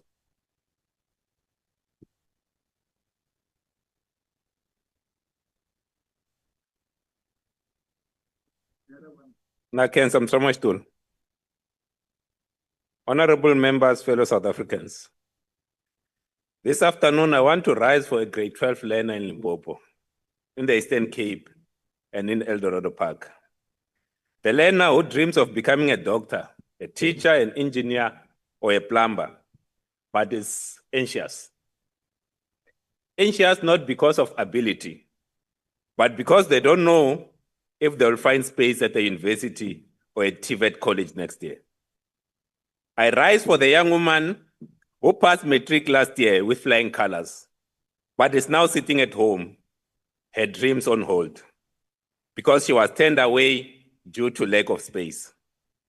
I rise for the student who did find space, but now finds themselves caught in the chaos, delays, and the cruelty of a broken NSFAS system. This budget vote has attracted attention, but not for the right reasons, but for the spectacles that it can provide.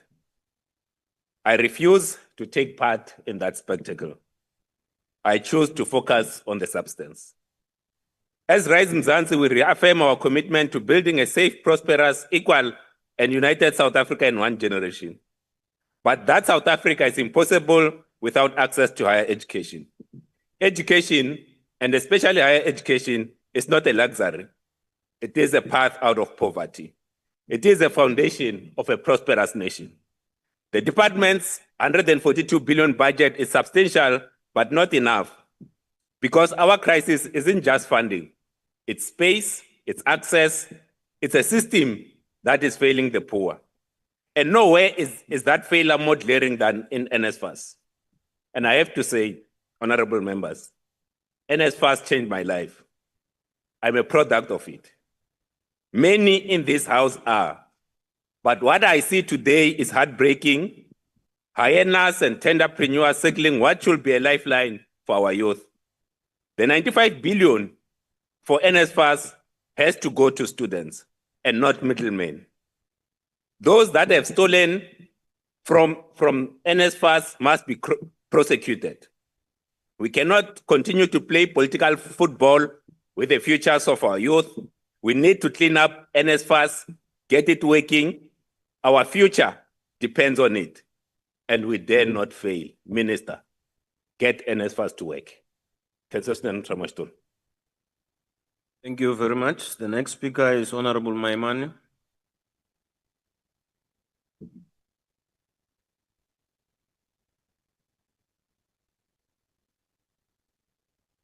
Bagaitsho dumelang. Honorable members, you cannot delink the ambition of freedom to the ambition of higher education. What is factually true is that we focused on the intrinsic nature of education, but we've never linked it to our economic outputs. It becomes important then when we derive a plan for what South Africa needs to look like in the future, we become clear about what type of graduates we want to produce. And to this regard, Minister, I want to focus on a few things. The first one is the notion of empowerment. The harsh reality of it is that this department progressively is overseeing the number of Black students declining who are going to higher education. Instead, Indians and Asians are increasing that number. It tells you that our empowerment story has been dealing from higher education.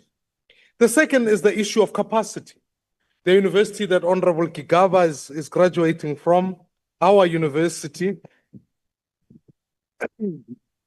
Chairperson, protect me, please. What's become common cause is that university expected, it had applications of over 360,000, but could only fill 10,500 slots. It's clear that infrastructure built in higher education is poor. The fact of the matter, Minister, is that we are talking about a shortage potentially of about 500,000 beds in this country. So frankly, if we're going to see the doors of learning open, as is the ambition, we clearly need to fund the capacity thereof. I need to raise the question of how we deal with efficiency. It's now common cause the fact that NSFAS is not an efficient institution of managing how many students we want to get into higher education.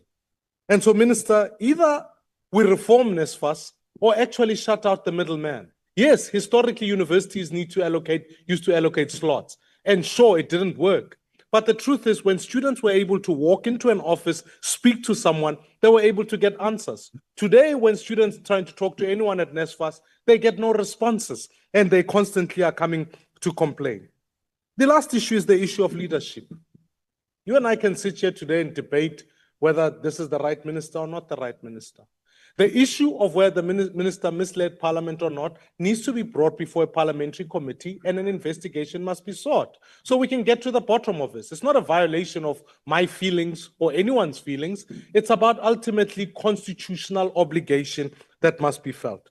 And so on behalf of Build One South Africa, I rise to say we will support this budget. We expect reform, and ultimately we need to make sure that South Africa is a different place from a higher education point of view. Thank you very much. Thank you, Honorable Maimani. The next speaker is Honorable van der Walt.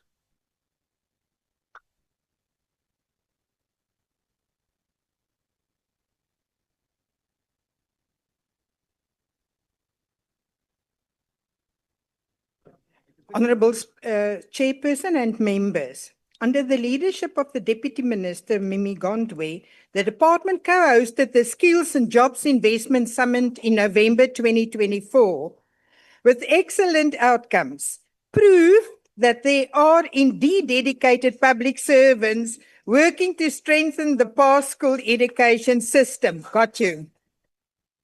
Minister, your mandate is clear to build a capable, skilled and well-educated citizenry through an effective post-school education and training system. This department is meant to drive economic growth, social development and global competitiveness. Whilst Honorable members, the noise from my right is very high. I'm struggling to even hear Honorable Deputy Minister, I'm making a ruling about what you are doing now. I'm saying it's very noisy this side. I'm struggling to even hear what she is saying. Can you please lower down your voices? Can you proceed, Honorable van der Walt? Whilst your department is in ICU, youth unemployment is in a crisis. On Tuesday, you referenced NSFAS head office in the Holyard building, a contract that has still not been terminated. Let me remind South Africans, especially our students, of what this luxury lease entails. 2.5 million rand per month for 5 premium floors with ocean views, 140 parking bays initially charged 1,750 rand per month each, and nearly 9.5 million rand, excluding VAT, earmarked for improvements to the fancy lease premises. And while NSFAS executives enjoy ocean views, our students suffer. What we need is on-campus presence, not boardroom luxury. Before moving into Halyard, did your department not rent space at the Rockefeller Hotel building? Wonder what that have cost. And that while students were sleeping in bathrooms, libraries, and our city streets because you failed to do your job. In April, 212,000 TVET college students had their allowances delayed due to a system challenge. We now know it was linked to oversized batch files, an absolute unacceptable excuse in 2025. 1.3 billion rand in dodgy direct payments deals were awarded to unqualified IT companies, 4 of them, that were neither financial service providers nor had any experience handling student funds. The former NSFAS administrator was paid 5.5 million rand for 10 months of work, and your written response to me, you confirmed that there was no requirement for a handover report in his contract. I don't think that could have been possible. You often speak of supporting students with disabilities, yet Ms. Botha, a student from Malmesbury with a disability, has been waiting 2 years for her certificate. She has secured a job offer but cannot begin work without proof of her qualification. And I personally raised this with the DG and the CEO of NSFAS. No action. How can we claim to support disabled students yet fail them when it matters? In 2019-23, your department spent 79 million rand on venue hire. From January to November 24 alone, 38 million. Your entity spent additional 6.4 million rand 2019-23 and another 3.9 million in the first 10 months of 2024. It's unacceptable that students can't get certificates, allowances are delayed, and infrastructure is collapsing. You've been in the office now for a year, but nothing has turned around and no strategy to link TVET graduates to employment except patronage. In ordinary times with ordinary ministers, this budget, despite its shortcomings and despite the myriad challenges that the department faces, this budget would have been supported. But this is not ordinary times, and you're not just an ordinary minister, and you cannot be trusted with 142 billion rand because of the lack of honesty and with integrity. Youth unemployment keeps on rising. How can we, in good conscience, entrust tens of billions of rand destined for students to someone with such questionable... Honorable Member. Thank you. Your time is up. Honorable Skosana, why is your hand up? Yeah, Chair, I'm raising on Rule 85. Yeah, the honorable member says the minister lacks integrity. I think the honorable member is casting aspersion on the minister. You should have raised it when she was still... I raised it while she was still speaking, Chair, but you did not see me. I did not see you, unfortunately. Can we proceed? The Honorable, the Deputy Minister.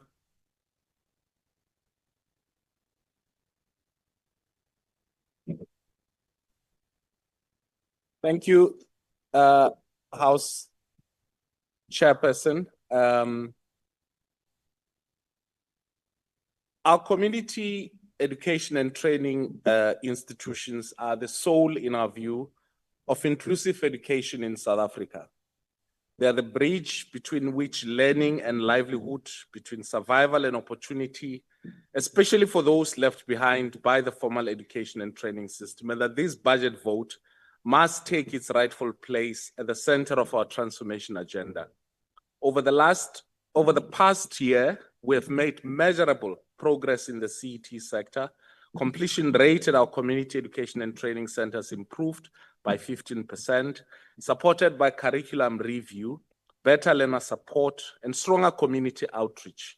For 2025-26, we aim to increase CET enrollments by 10%, focusing on rural and township communities where the hunger for knowledge meets the need for economic empowerment. We will roll out e-learning platforms across all CET centers to bridge the digital divide And we will also pilot blended learning models in partnership with universities, TVET colleges, and we are finalizing plans with provincial governments to repurpose our 200 unused schools and community buildings into vibrant, modern CET learning spaces, because education cannot be the preserve of urban centers alone.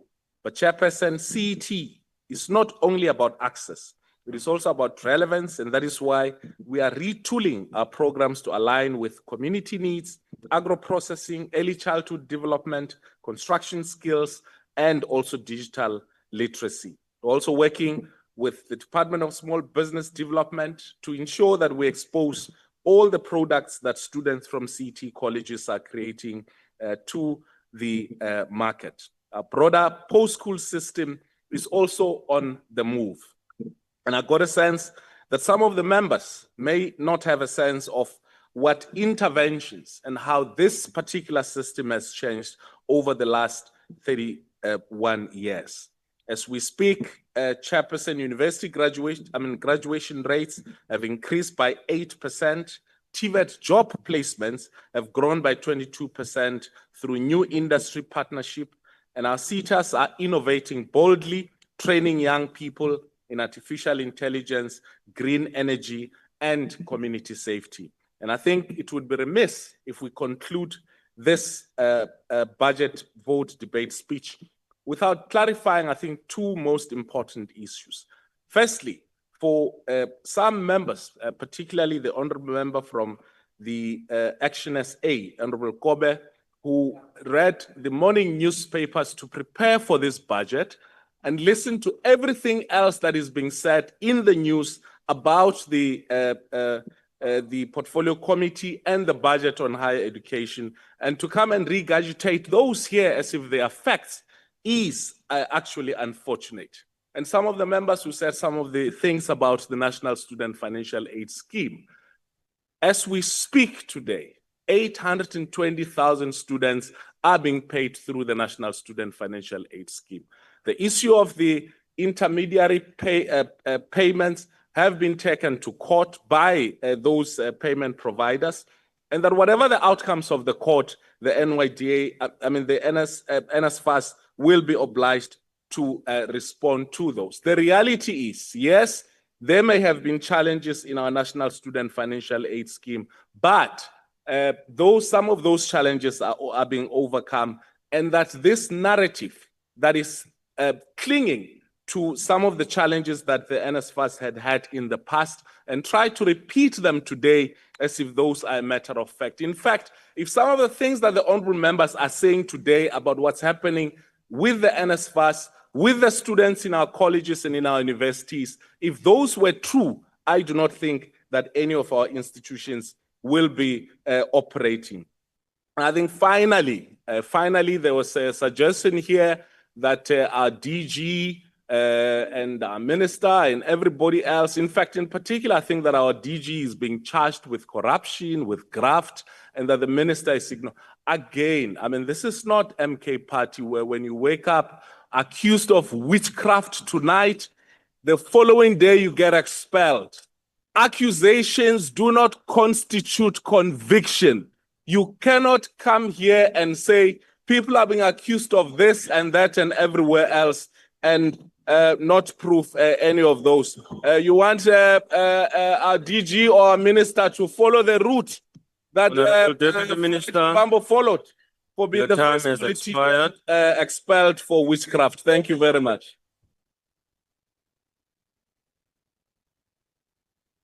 Order, honorable members. Order, honorable members. Can we have order? Honorable members. Honorable members. Minister. Honorable members, you have been given time to speak. Let's give others to participate. The NCC. Jama-ah.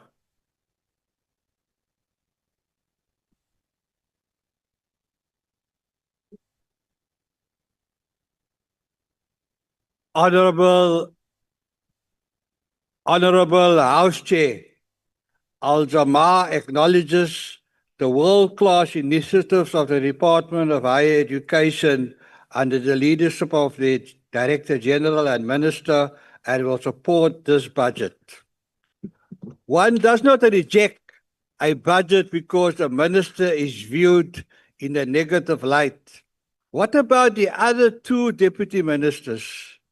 It is an insult to the official opposition and other political parties because they are saying we are unable to hold the ministry and the minister to account. A strong opposition party is key to a strong democracy, and now we don't have one, which is the greatest threat to our democracy. Tertiary education is one of the most powerful investments the nation can make. And this speech has not been produced by artificial intelligence, which the fighters will take a century to understand and get used to. It is therefore unfortunate that funding for higher education remains a crisis in South Africa, but at the same time, we must not overlook the significant progress made so far. Higher education is the key to decent work, and President Mandela got the first award by the ILO for promoting decent work.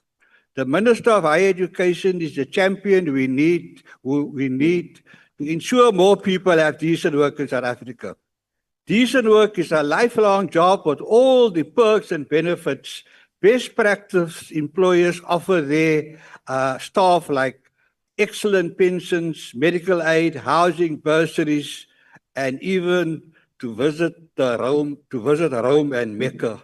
As the Deputy Minister of Social Development, I would like to thank the Minister of Higher Education that has made it so easy for learner grant beneficiaries to automatically get NSFAS assistance if they accept it at the university and college. They do not even have to apply and fill in any forms. 80% of the class of 2024 were learner grant beneficiaries, and this House gave the class of 2024 a standing ovation. The empty vessels of the DA in what we heard today, so well articulated by the fighters who don't understand artificial intelligence, has taken hypocrisy to the next level. So apologies, Chairman, for that. In 2024, the Minister of Education launched a National Skills Fund Disabilities Program. Thank you very much, Minister, for that, because 10,000 persons will now go through tailored training programs. Jama-ah supports this budget. Thank you. The next speaker is Honorable Khakao.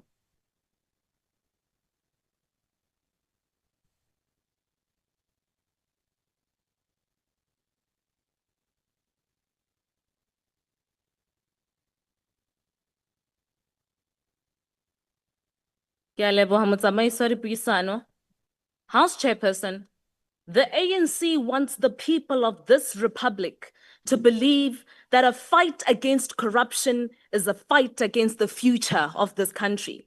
This isn't shocking because to them, corruption is their daily bread. Living in a corruption-free South Africa is a direct threat against the very core of their existence. See, unlike the other political parties who have today pledged their support to this budget under Minister Ngabane, the DA has not forgotten about our commitment to the people of this country. Our loyalty remains to nothing else but the people. South Africa can count on the DA to fight for them and to fight for justice against corruption. See, the real enemy of progress against young people here is Minister Ngabane. It is the ANC for protecting her and corruption. It is President Ramaphosa for refusing to fire her. It is the political parties that think 141 billion rands is safe in the hands of Dr. Nobuhle Ngabane. Minister, through you, House Chairperson, Minister, committing fraud and a statutory offense under Section 26 of the Powers, Privileges and Immunities of Parliament and Provincial Legislatures Act 4 of 2004, is not only a spit on the graves of the forefathers of this democracy, but it is a spit on the faces of young people whom you've failed to lead. It is a spit in the face of your D-head staff that you have sacrificed at the altar of your own protection. Minister, you said that you are dedicating this budget to the memory of fallen heroes and heroines of the PSET sector. So I dare you, do the right thing in honor of these people, resign. Detox the department. When you're calm, you can listen. Detox this department of the toxicity of your poor leadership, arrogance, effective allergy to honesty, and commitment to no one else but yourself. You don't need to wait for President Ramaphosa to fire you if you mean it, that you are a servant of the people. The people of South Africa say they do not want you to lead the Department of Higher Education anymore. Serve them, be honest, and resign. Ke a leboha modulasetulo. Thank you. Thank you, Honorable Member. The next speaker is Honorable Ngubane.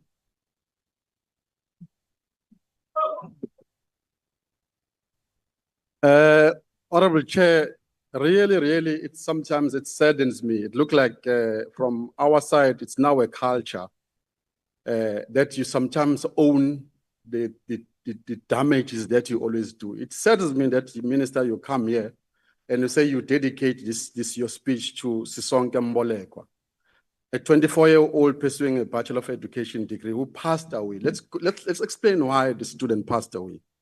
The student passed away because of protesting for dilapidating, deplorable student accommodation.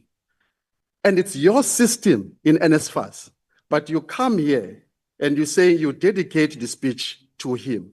It's the same sequence that it looked like you guys are used to. Andres Tatane was protesting for bad service delivery, was shot, and you come here, you said, this speech I dedicate to you. Minister, I will appreciate on your closing, if you can tell us that you've went and see the families of Sisonke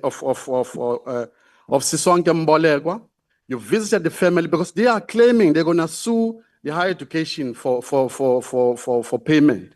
We need to do something. Sisonke Mbolekwa died because of negligence of NSFAS, the negligence of the university communication with NSFAS.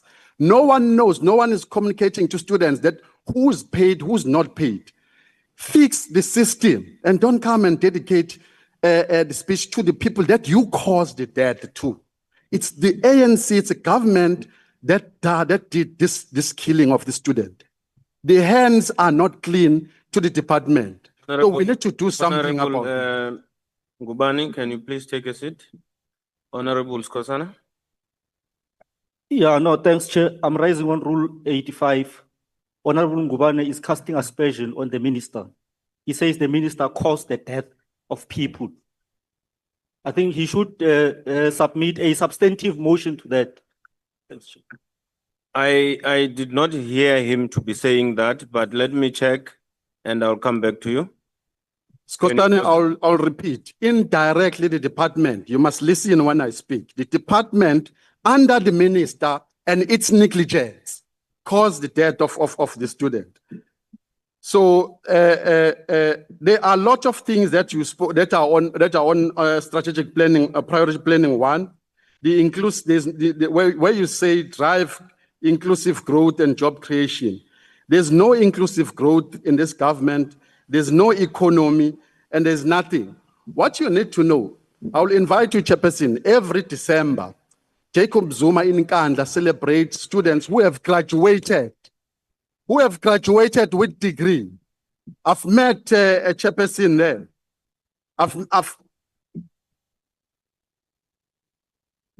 I've met pilots there, Chairperson. You must come. I'll invite. I've met pilot. I've met chartered accountants. I've met medical doctors.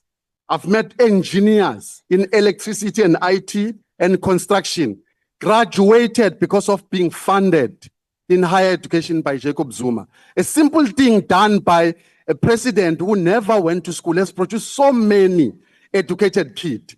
That's how passionate Jacob Zuma is about education.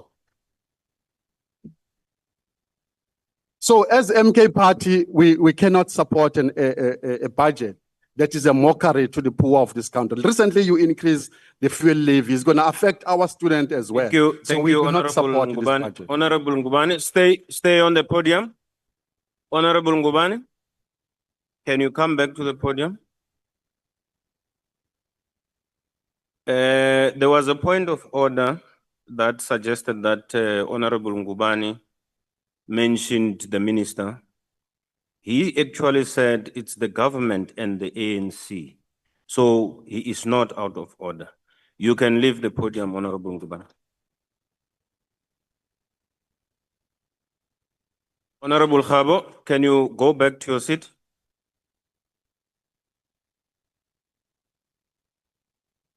The next speaker will be Honorable Khabo.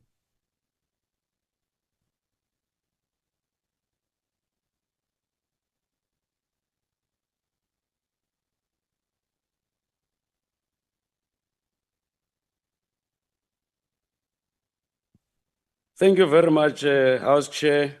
Let me start by clarifying that contrary to a popular view driven by prefects of the ruling class, there is no crisis in DHET. We've got a capable leadership that will respond to every challenge that is confronting DHET.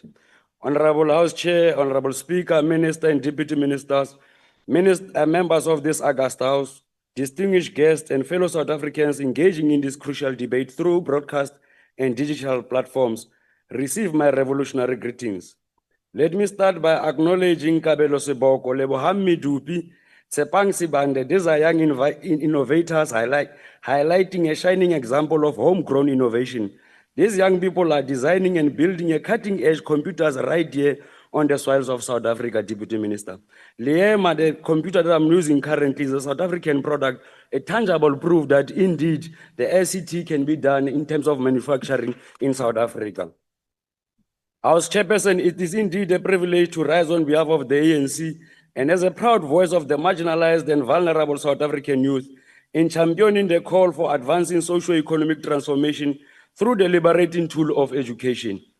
Today, we rise firmly and unflinchingly to support Vote 17, the budget vote of higher education and training. This is not just a financial instrument, but this is a revolutionary tool that we can use to respond to the triple challenges that are confronting and haunting majority of young people in this country. It is our firm belief that we are not here just to participate, but to lead as the ANC has always done in an ongoing struggle for a just, inclusive, and economically empowered South Africa. Frantz Fanon has reminded us, I quote, each generation must, out of relative obscurity, discover its mission, fulfill it or betray it in conclusion. I mean, in close quotation. Today, as we stand as the generation in the ANC, we reaffirm our commitment to that mission of ensuring that education and skills development remain the national priorities and levers of economic freedom and social change. Through transformative instruments such as Sector Education and Training and National Skills Fund, we're injecting some life to the Master Skills Plan, building structured pathways to quality training, sustainable employment, and entrepreneurial opportunities. The numbers are not lying, the numbers are telling us a very good story. And what is this good story?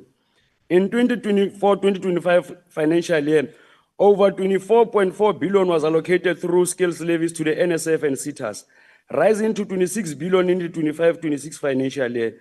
These are not just targets in a budget. These are a strategic investment in economic liberation and a direct route to the realization of the national democratic society. Importantly, under Program 5, the department is ensuring that all 21 SETAs develop credible and responsive skills plans that can be met annually. This consistency is crucial if we are to build a demand-led skills development system that accurately reflects the realities of our labor market industrial growth path. Honorable Chairperson, this budget responds to the Freedom Charter's clarion call to open the doors of learning and culture. Basically, this budget reaffirms that no child of the working class and the poor must be denied access to education just simply because of they were born in the peripheries. in the deep rural areas of Giyani, in the deep rural areas of Taung, in the dusty streets from Pamperstad and Christiana, Honorable Msizan, if you are listening. Central to our transformation agenda, it is repositioning of the TVET as an institution of choice, not as the last resort. We are not merely reforming curriculum, we are revolutionizing it as a way of aligning our TVET program with the industry needs, strengthening work-based learning and prioritizing artisan as a way of making sure that we restore the dignity of vocational education. We are clear that the artisans are a backbone of progress of this economy. Without them, infrastructure will crumble, services will stall, and development will halt. So the ANC recognizes this and continues to prioritize investment in TVET and skills development as a foundational pillars of inclusive industrialization. We also commend the department for a strategic direction it has taken in expanding access to skills development by investing in new CET colleges and an establishment of the Northwest Mining Campus in the Rustenburg and the establishment of Tshwane University of Technology Giyani Campus, but not forgetting most importantly the Dr. Ruth Sogomutsimpoti TVET College that remains the only TVET, the only district in this country without a TVET college. However, as a movement founded on the principles of a representative and accountable government, we must not only expose or confront weaknesses that threatens our developmental agenda, but we must decisively deal with them, Honorable Minister. We remain concerned about the ongoing delays in the infrastructure or in the implementation of infrastructure projects, which are often caused by non-performing contractors, lack of monitoring and evaluation, and poor project management by the department. These delays are not just an abstract, but they hamper direct intervention that government seeks to bring to the lives of our people. Honorable Chair, we believe that the intervention that the department must bring must not only to deal with contractors as a way of blacklisting them, but the department must equally decisively deal with officials who are colluding with contractors as a way of milking the budget allocated for skills development in South Africa. The Auditor General's finding, Honorable Minister, adds further weight to these concerns. While we welcome the department's efforts to implement audit action plans and findings, we agree that enough attention must be paid in making sure that we address these underlying issues that has been raised by the Auditor General. We also emphasize the critical need for information management system integration across the department, SITAs, TVETs, NSFAS, and universities, and other entities of the department. The current fragmentation creates room for efficiencies and appetite for corruption, double dipping, and fraud. We urge urgent progress on developing a unified digital platform to track learner funding and across all the training system. Without any fear of contradiction, we stand here to reaffirm our support for Budget Vote 17. And most importantly, it is important for us to reaffirm our support for the Obil TVET College for reaffirming their position in the PSL. But as we move towards conclusion, to the MK members would adhere to your invitation, provided that you'll still be members in good standing of the Umkhonto weSizwe Party. The Democratic Alliance, we are forever warning you. It is important for you to know that it is not necessary for you to overestimate your importance in the GNU. If you want to leave the GNU, we can do that. You must never threaten the president of this country. In fact, for your information, on your way out of the door, you'll meet other members who are entering the GNU. To the EFF, it does not make sense for you to try and sound smarter here. You must never try and sing harder for your dinner table in the GNU. Everything that you have addressed or raised as a concern, the minister has addressed them.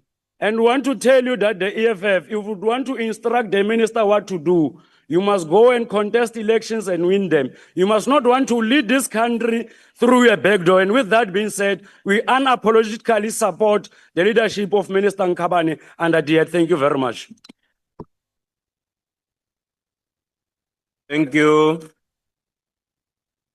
Thank you. The next speaker and the last speaker will be the Honorable the Minister of Higher Education.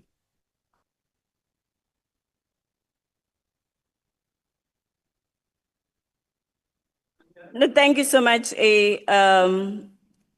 House Chairperson. I'm going to start with indicating before the House and the people of South Africa that NSFAS is actually coming up with some reforms that are trying to respond to issues of student accommodation, regionalization, and student funding. So they are in the right track. We believe that they are going to deliver as expected by the people of South Africa. The second part that I want to speak on is that the DA is misleading Parliament and the House here on issue of a lease termination, because they know that we have been appealing this court ruling for 2 times, and then the Court of the Western Cape keeps on ruling against the department and the people of South Africa on 4 fintech companies, as well as on the termination of the 2.5 million rents per month in that rental office. We do not want that. We want to cut ties. We are committed in ensuring that we explore each and every legal route to make sure that we get rid of these people. They come here and lie, but they are supporting those people because those people are. The third issue that I want to indicate is around the 27,000 students that are alleged to be going to be defunded by by NSFAS. What we have, House Chairperson and members, is that we have a shortage of or shortfall of 11 billion rands. But to date, we've managed to secure 11 billion rand. And now we're busy engaging the National Treasury to come and close that gap. We do not want to leave any student in South Africa left behind. No one is going to be defunded. I want to assure you, people of South Africa. And the last part that I want to indicate is that I'm not going to dignify direct attacks to me. I'm going to focus on the task at hand of serving the people of South Africa. Thank you. Thank you. Thank you, Honorable Minister. Members, you are reminded that 2 debates are scheduled simultaneously at 4:30 today. The International Relations and Cooperation Budget vote debate will be held here, while the Women, Youth and Persons with Disabilities will take place in Committee Room M4. That concludes the debate and the business of the mini plenary session. The mini plenary will now rise.